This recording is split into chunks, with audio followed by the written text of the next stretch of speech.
Come in. Come in. Come in. Come in.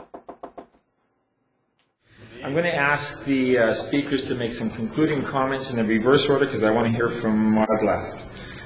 So let's start with Murray. Yeah, I think on the question about the media, which I think is a really important one. I mean, every meeting like this in Canada deals with this issue and sort of tries to fantasize how we're going to have our own national newspaper and all of this. And it's not going to happen anytime soon, right? And the notion is that if we don't have that, we can't possibly win. Well, we can't accept that. We're not going to have a national newspaper or a television network or our own radio stations anytime soon, with the exception of co-op radio, of course. But I think we need to use the media a lot more than we do.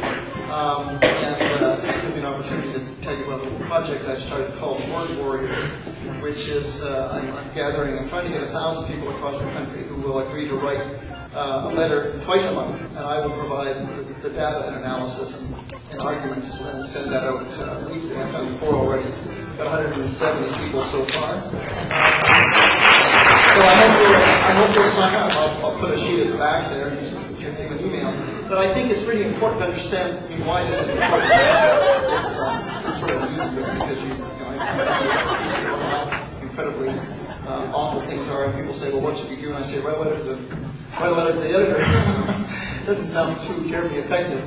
But the reason I think it's important, 2 reasons actually. One is that one of the huge advantages that our adversaries have is our isolation from each other. People read the newspaper and they don't see their values reflected back at them at all. I mean, you read the Vancouver Sun, you want to go back to bed. And I think it's important for people to see that other people believe the same things they do. And I think by reading letters to the editor, which most people actually do read, and seeing their values reflected back at them actually strengthens the notion of community. The other is, and someone else mentioned this tonight, is that most reporters are actually much more progressive than, certainly more progressive than the media owners. And the other thing that writing letters to the editor does is that it allows them to go to their editors and say, look, I'm not going to story about poverty. If there's nothing to show that people care about it, the assignment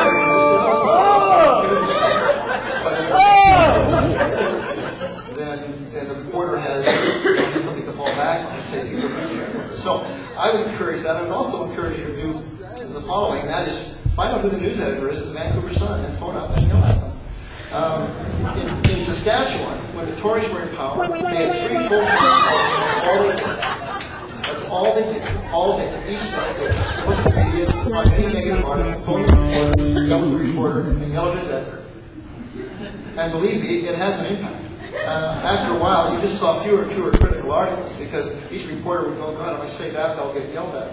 Now, you don't have to yell at them, but you do have to say, look, why aren't you covering this story? Or if you cover the story badly, you interviewed the Fraser Institute and you didn't talk to the CCPA, are you crazy? I mean, this doesn't take very much time. And believe me, over a period of time, this has an impact. So, to throw up our hands about the media, I think it's just a mistake. I think we actually can have an impact.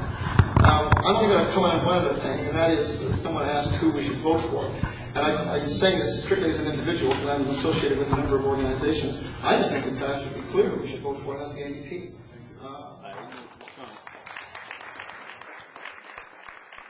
Obviously, we weren't prepared for this.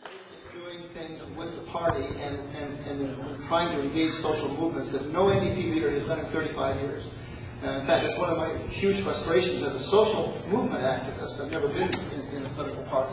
Is that this huge gulf between social movement organizations and activists and electoral politics. And one of the reasons I think it's important to support the NDP under Labour is that he's actually trying to deal with that. He's trying to reach out to social movement organizations without asking for endorsement. He just wants to impart-based policy on what is happening on the ground with social movements.